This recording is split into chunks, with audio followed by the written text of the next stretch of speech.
अब हम आपको बनारस में ज्ञानवापी मस्जिद के बारे में कुछ नए अपडेट्स देते हैं। आपने देखा होगा कई दिनों से लगातार इसकी चर्चा चल रही है। आज हम आपको इसका विश्लेषण तो बताएंगे ही, लेकिन उससे पहले आपको कुछ दुर्लभ तस्वीरें दिखाएंगे जिनमें आप टूटे हुए मंदिर के अवशेष देख पाएंगे। और बड़ी बात यह है कि राम मंदिर के निर्माण और ज्ञानवापी मस्जिद में मिले नए सबूतों के बाद अब पूरे भारत में इतिहास में दी गई जानकारियों को चुनौती दी जा रही है। हमें यह बात हमेशा याद रखनी चाहिए कि इतिहास हमेशा शक्तिशाली लोग और शासकों की कलम से लिखा जाता है। और हमारे देश में सैकड़ों वर्षों तक पहले मुगलों का शासन था, इसलिए उन्होंने अपना इतिहास लिखा। फिर अंग्रेजों का शासन आया, उन्होंने अपना इतिहास लिखा। और आजादी के 75 वर्षों में ऐसा पहली बार हुआ है जब इस इतिहास को, जो कि दूसरों ने लिखा है, उस इतिहास को हमारे देश में चुनौती मिल रही है। यानी भारत के लोग अब धीरे धीरे जागृत हो रहे हैं और वो जो बातें उन्हें पढ़ाई गई हैं, दिखाई गई हैं, बताई गई हैं, अब उसे चुनौती दे रहे हैं। आज इस मामले में कई महत्वपूर्ण नई बातें पता चली हैं और हमारी टीम ने उन दुर्लभ तस्वीरों को भी ढूंढ निकाला है जिनमें प्राचीन मंदिर के बचे हुए अवशेष आपको साफ दिखेंगे। इनमें एक तस्वीर में मस्जिद के पश्चिमी हिस्से की दीवार दिख रही है जो मस्जिद के मूल ढांचे से बिल्कुल अलग है। आप भी अगर ध्यान से देखेंगे तो पता चलेगा कि यह दीवार असल में मस्जिद के मूल ढांचे का हिस्सा है ही नहीं। असल में यह दीवार उस मंदिर का एक बचा हुआ अवशेष है जिसे औरंगजेब के आदेश पर वर्ष 1669 में तोड़ दिया गया था। ये तमाम तस्वीरें हमें विजय शंकर रस्तोगी से मिली हैं जो वर्ष 1991 में पहली बार इस मामले को कोर्ट में लेकर गए थे। और आज आपको उन्हीं की जुबानी इस मंदिर और उसके बचे हुए अवशेषों की कहानी सुननी चाहिए।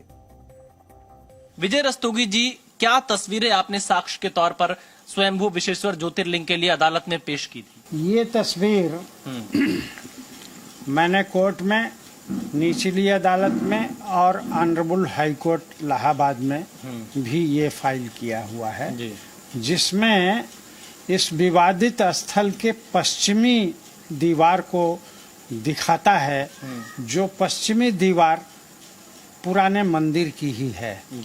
उसके नीचे आप देखेंगे तो ये पुराने मंदिर के जो गिराए गए थे उसके ध्वंसावशेष मौजूद हैं।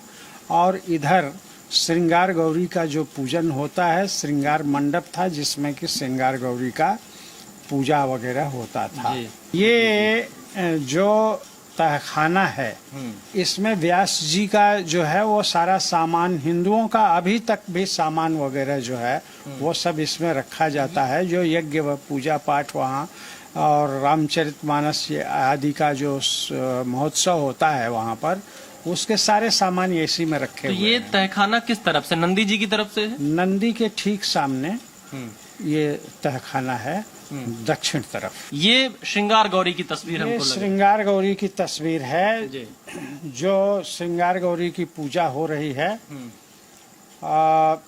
ये चैत्र नवरात्रि के में चतुर्थी को जो है वो इसकी पूजा वगैरह का विधान। ये मस्जिद परिसर से कितनी दूरी पर है? ये परिसर से दूरी पर नहीं है, वो उसी में है। अच्छा। ये पश्चिम तरफ जो ध्वंसावशेष है उसकी दीवार में इनकी पूजा होती है। ये जो तस्वीर आप देख रहे हैं, ये लिखा है pillars of the old temple with lotus motifs. जी।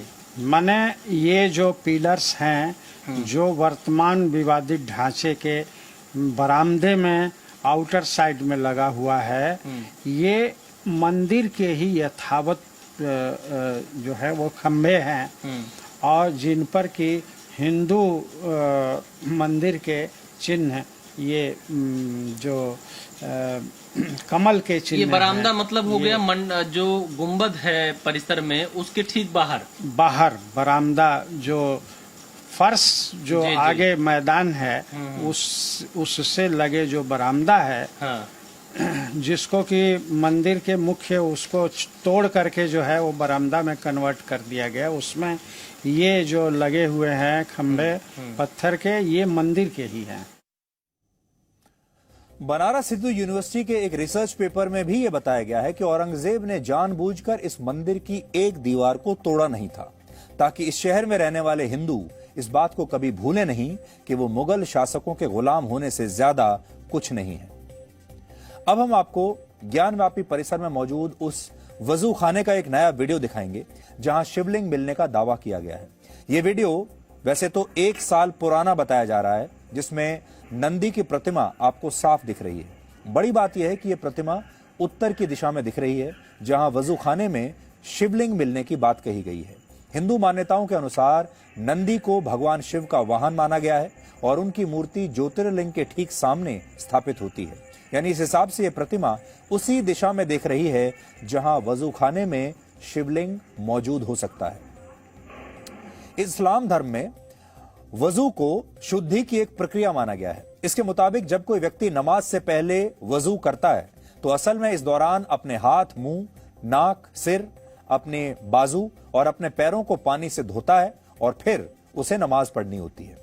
वजू के लिए जिस तालाब या हौज का इस्तेमाल किया जाता है, जिसमें पानी भरा होता है, उसे ही वजू खाना कहते हैं। और इस मामले में हिंदू पक्ष का दावा है कि ज्ञानवापी मस्जिद के वजू खाने के बीच में जो पत्थर मिला है वही शिवलिंग है। हालांकि मुस्लिम पक्ष इसे एक शिवलिंग नहीं बल्कि फव्वारा बता रहा है। हालांकि ये शिवलिंग है या फव्वारा, इस पर कोर्ट कमिश्नर द्वारा 19 मई को यानी कल अदालत में सर्वे रिपोर्ट पेश की जाएगी। इसलिए आपसे भी हम ये कहना चाहेंगे कि अफवाहें तो बहुत सारी चल रही हैं, बातें बहुत सारी चल रही हैं, सोशल मीडिया पर भी बहुत सारी बातें आ रही हैं, लेकिन कल तक का इंतजार कर लीजिए।